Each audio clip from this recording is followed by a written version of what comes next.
આદિવાસી યુવકની હત્યામાં ન્યાય ન મળતા રોજ સોમવારે પીપલ ચોકડી પર હજારોના ટોળાઓ મળશે, ચૂંટણી બહિષ્કારની ચીમકી। આદિવાસી સમાજના એક નિર્દોષ યુવકને ઢોરમાર મારી મોતને ઘાટ ઉતારી દેવાની ઘટના બાદ સમગ્ર પંથકમાં ભારે લાગણી જેવી સ્થિતિ સર્જાઈ છે।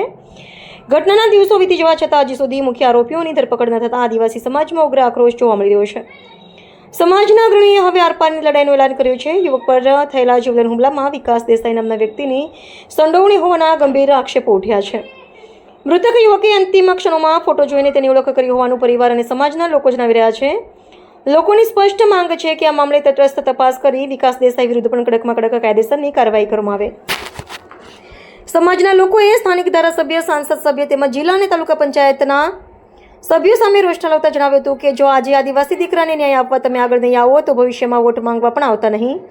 ગામડાઓમાં અત્યારથી જ ન્યાય નહીં તો વોટ નહીંના નારા સાથે ચૂંટણી બહિષ્કારના બેનરો લગાવવાની તૈયારીઓ શરૂ કરી દેવામાં આવી છે। ન્યાય મેળવવા માટે હવે આદિવાસી સમાજ રસ્તા પર ઉતરશે। આવનાર સોમવારે હજારોની સંખ્યામાં લોકો પીપલ ચોકડી પર એકત્રિત થઈ ઉગ્ર વિરોધ પ્રદર્શન અને આંદોલન કરશે। આ આંદોલન દરમિયાન જો કોઈ કાયદો અને વ્યવસ્થાની સ્થિતિ વણસશે તો તેની સંપૂર્ણ જવાબદારી સ્થાનિક તંત્ર અને શાસકોની રહેશે તેવી ચીમકી પણ ઉચ્ચારવામાં આવી છે।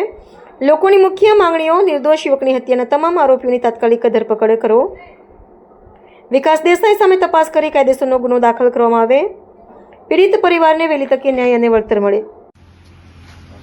જી આજે જે 25 તારીખની ઘટના સાતકાસી ગામે જે યુવાનો સાથે થઈ એના અનુસંધાનમાં આજે સાતકાસી ગામે 14 ગામોના આજુબાજુના આગેવાનો એકત્રિત થયા હતા અને જે આરએફઓ વિકાસ દેસાઈ અને ફોરેસ્ટર હસમુખ પરમાર પર એટ્રોસિટી ગુનો નોંધાય એના અનુસંધાને આજે માંડવીના માજી ધારાસભ્ય આનંદભાઈ ચૌધરી અને ઘણા આગેવાનો અહીંયા ઉપસ્થિત રહ્યા હતા અને જે યુવાનોને મર્ડર થયો છે એઓને યોગ્ય રીતે ન્યાય મળે એના અનુસંધાનમાં સોમવારે પીપલ ચોકડીએ જાહેર સભાનું આયોજન કર્યું છે। તો તમામ યુવાનો અને આગેવાનોને નમ્ર વિનંતી છે કે સોમવારે પીપલ ચોકડી ઉપસ્થિત રહે અને જેમને સાતકાસી ગામના જે યુવાનોને ન્યાય મળે એના માટે આપણે ભેગા મળીને આ આંદોલનને ઉગ્ર બનાવીએ એવી અપીલ કરીએ છીએ। જય હિન્દ, જય આદિવાસી।